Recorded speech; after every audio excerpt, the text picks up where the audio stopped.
Just over a week ago, I was invited by Wirral Aquatics to attend their intermediate aquascaping workshop with Geordie Scaper. For those of you that don't know, Geordie Scaper is a YouTuber who specialises in creating beautiful aquascapes. The aquascaping workshop has been arranged in 3 parts: beginner, intermediate and advanced. Unfortunately, I wasn't able to attend the beginner one, but I am grateful to Steve and the team at Wirral for inviting me to the intermediate one, and in this video I can share the experience with you, so I hope you enjoy. I've been aquascaping for seriously now since for about 20 years, and before that I was into ponds, koi fish, that sort of thing, and I just got home with my hobby and decided to try and turn that hobby into a job, hence YouTube, doing workshops. Geordie Scaper is actually an ambassador for Seachem. So Caitlin visited from Seachem. She is sales support and education specialist. She gave a brief introduction as to who she is, what Seachem are, and talk about all the different products which Seachem offer. So as you can see, Geordie Scaper has used a piece of cardboard just to separate the sand from the aqua soil, which he's using at the back. She's using aqua vitro soil at the back and like a silver sand at the front. So as he removes the cardboard, that's just going to help blend the foreground into the background. So obviously all the plants are going to be planted in the background on the aqua soil. So he's just showing you here how to blend it with the brush.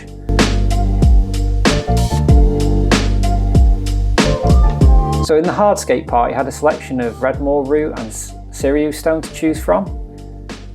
And what he was explaining is that when it comes to aquascaping, you want to make sure that the first piece of hardscape which you put in is not central, it's either to the left or to the right, because that is better on the eye and gives a better sense of balance when you're actually aquascaping your aquarium.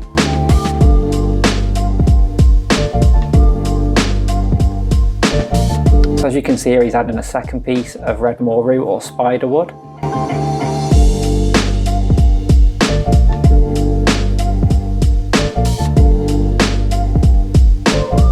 He's now going to start putting in some Cereus stone. Now what he's explaining here is that when you look at the stone, it has different sort of patterns on it, different shapes, and it's important to try and lay the stone down in a way which complements the wood, so sort of in a similar direction to how the wood is placed.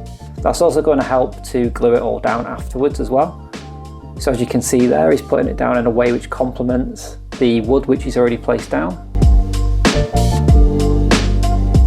And you always want the nicest part of the Cereus stone facing outwards so you can see it. He's just adding some extra pieces of spiderwood now as well, just for more detail.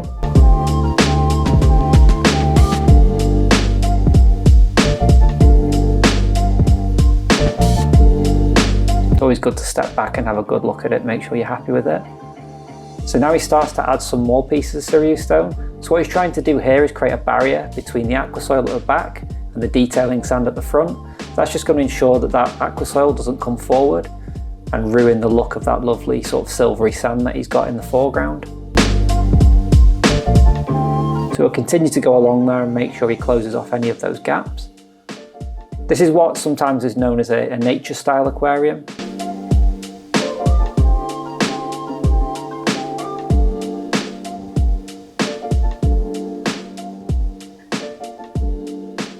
And then the finishing touches here, just to blend in the Cereus stone and the sand, is just to add some detailing gravel, and it really does make a big difference.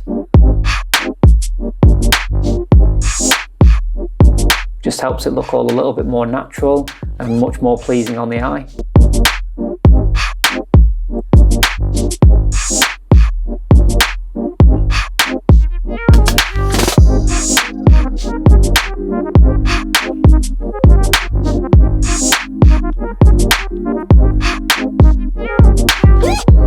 So in this part, he's actually going to be gluing the wood to the rock, and he's using tissue paper, which he's going to wedge between the gaps of where the wood meets the rock. And he's going to be actually soaking this in liquid super glue. Now he's using the moss variety here. You can use whichever one you want, just make sure it's got cyanoacrylate as the ingredient. And this is the finished part of part 1. So this is the hardscape complete. As you can see there, it's got a lot of detail there, and it's ready for plants. So first, what I'm going to use is crypt on the IG. So Crypts, anyone had crypts before? They do melt most of the time, but that's perfectly normal. They'll melt, but as long as you've got a healthy root stock, they will come back. Geordie Scaper had a selection of plants that you could choose from, provided by Wirral Aquatics. In this one, he's using Crypt Wendy Green, just to plant it in the mid-ground using aquascaping tweezers.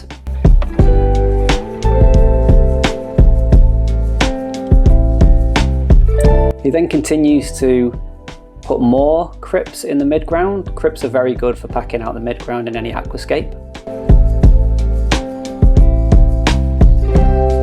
This is an important step not to skip, is that when you're actually aquascaping your tank, you want to make sure you keep everything nice and moist while you're planting, because plants can dry out really fast, especially under the light that you're using. So he continues going around the mid-ground of the aquarium, gluing Anubias to the wood and to the rocks. Anubias is an epiphyte, so it requires gluing either to hardscape or wedging. So he's going to be using the Moss super glue gel, which is in the green bottle. Again, this is perfectly safe for attaching to plants and hardscape in your aquarium.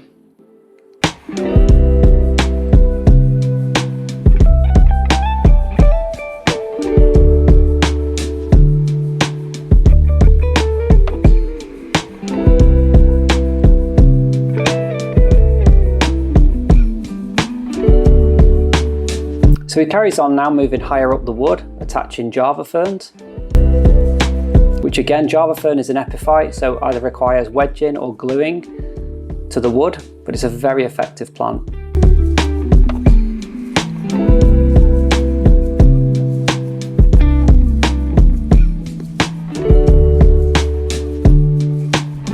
As you can see, the scape is developing nicely.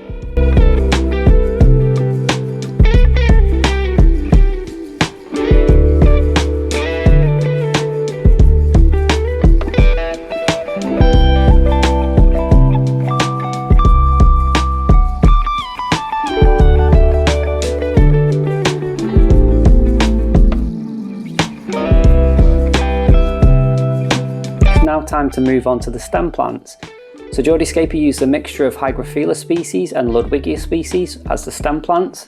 Stem plants again can be propagated, so you can cut them, trim them and replant them. So again, very good for taking up nutrients, very good for packing out the background of any aquarium.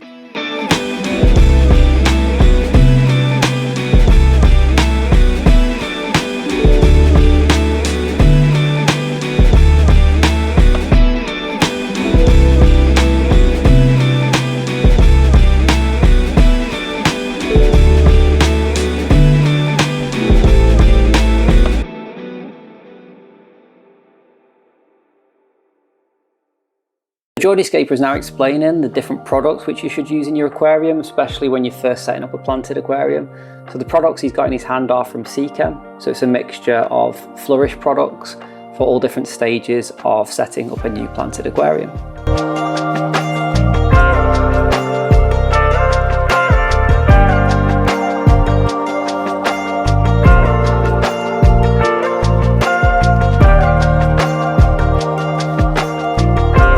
Here is the finished article. So as you can see, I think he's done a fantastic job here. Selection of plants is absolutely amazing, and you can really see how many he's used in there. The key to any aquascape is using as many plants as you can in the first instance, just for maximum impact.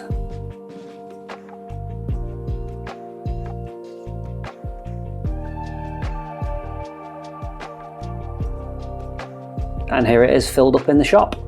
Speaking of the shop, we've got a shop tour coming up next. This is the first time visiting the shop, and I have to say that Steve and his team have done a fantastic job.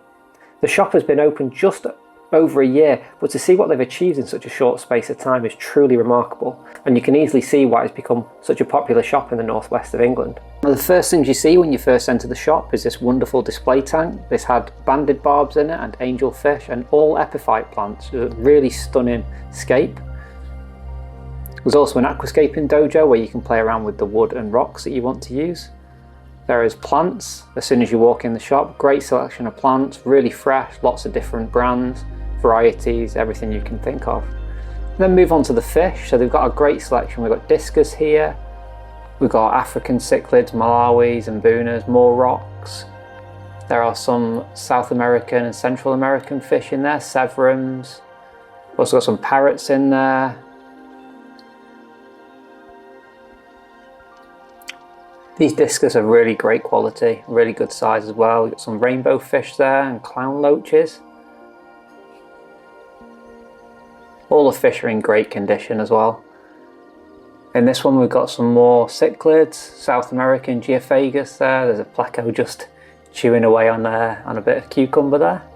Some substrates, all the different planted substrates, sea chem.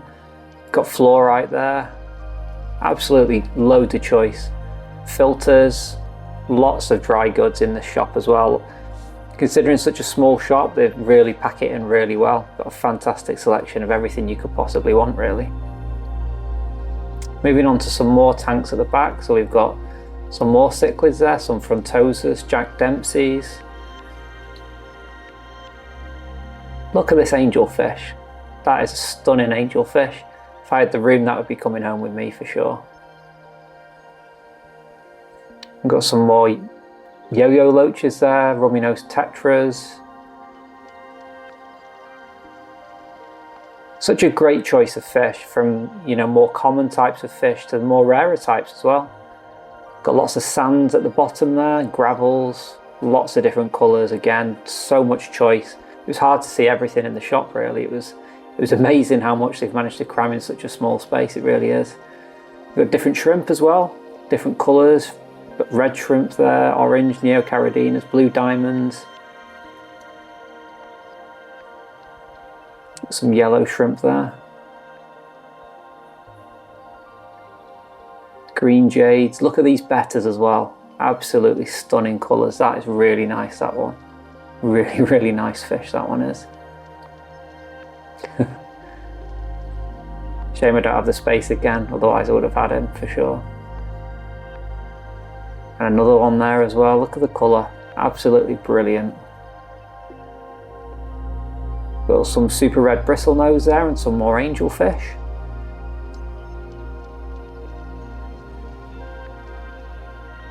I had quite a lot of choice of tetras as well here. I think they're black neons in that one. Got some epistogrammas in this tank. Lots of them. Again, males and females. Absolutely loads of choice.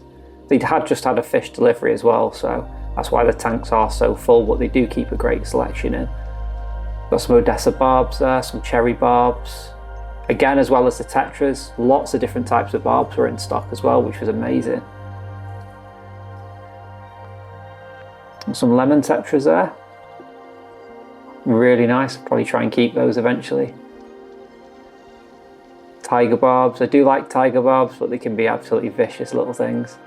But if you get a big school of them, really amazing fish. Some neon tetras, black neons there, Marno shrimp. Some more tetras.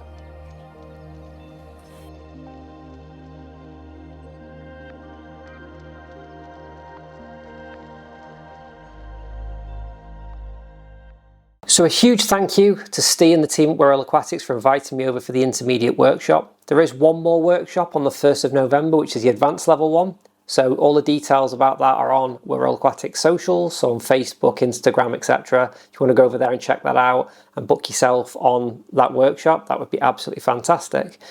The tank that you've seen that Geordie Scaper made is actually being raffled off. The draw will be held on the 19th of October. You can buy tickets, it's £5 a ticket. Again, all the details of that are on Wirral Aquatics social pages. So definitely go over there and check that out if you're interested in entering that. All proceeds from that are going to the children's ward at Arrow Park Hospital. So it's for a fantastic cause as well. So definitely go over there and check it out. And if you're in the area, or if you're in the Northwest, or just fancy checking out another fish shop, go and check out Wirral Aquatics. It's an absolutely brilliant shop. It might look small from the outside, but it's massive on the inside. And they've got lots of products and fish and everything you could think of inside the shop. So yeah, I had a great day, really grateful for it. And yeah, hopefully I'll be going back soon to have a look at maybe buy some fish from there, because I didn't actually buy any fish, I only bought plants. But anyway, hope you enjoyed the video. Thank you for watching. I'll see you next time. Bye for now.